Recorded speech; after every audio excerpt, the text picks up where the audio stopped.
நமஸ்காரம். Welcome to Narayani's kitchen. இன்னைக்கு கர்ஷனாங்கண்ணி பாருங்கள் எப்படி இருக்குது பாருங்கள். கர்ஷனாங்கண்ணி கீரை குழம்பு வைக்க போகிறோம். பருப்பு போட்டு அதுக்கு தேவையான பொருட்கள் கர்ஷனாங்கண்ணி கீரையை எடுத்து கட் பண்ணி வச்சுருக்கேன். தக்காளி, வெங்காயம், பூண்டு. பருப்பு ஒரு கப் வேக வச்சு எடுத்து வச்சுக்கலாம். துவரம் பயிறு. இப்போது வாணலில் 50 ml எண்ணெய் போட்டிருக்கேன். எண்ணெய் காய்ச்சதும் வடகம் சேர்த்துக்கலாம்.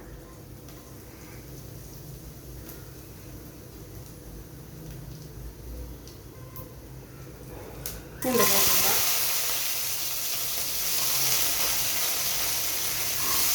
நறுக்கி வச்சுருக்க வெங்காயத்தை சேர்த்துடலாம். வதங்கட்டும். வெங்காயம் வதங்கிட்டு பாருங்க. தக்காளியை சேர்த்துடலாம்.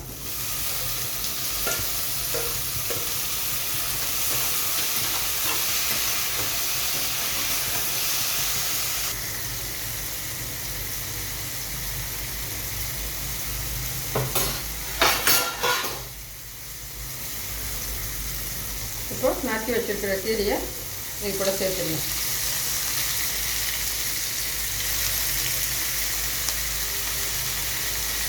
அது கூட ஒரு ஸ்பூன் நெய் போட்டு வதக்கிடலாம்.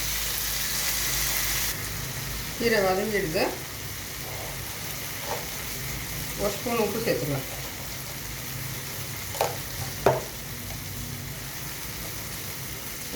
மஞ்சள் தூள்.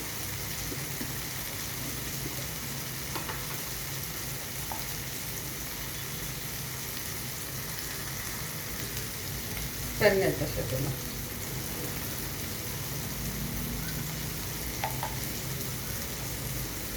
நான் ஒரு ஸ்பூன் மிளகாத்தூள் சேர்த்துருக்கேன்.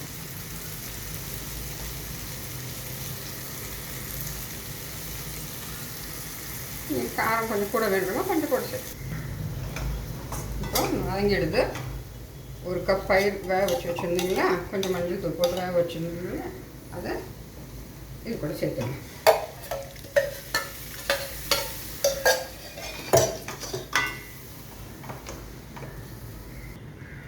இது கணையத்துக்கு ரொம்ப நல்லது.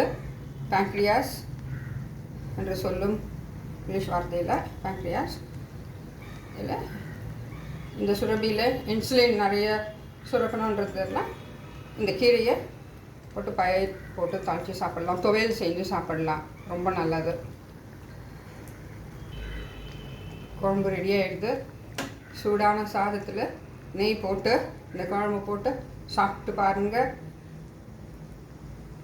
லைக் பண்ணுங்கள், ஷேர் பண்ணுங்கள், சப்ஸ்கிரைப் பண்ணுங்கள், பெல் பட்டனை கிளிக் பண்ணுங்கள். தேங்க்யூ.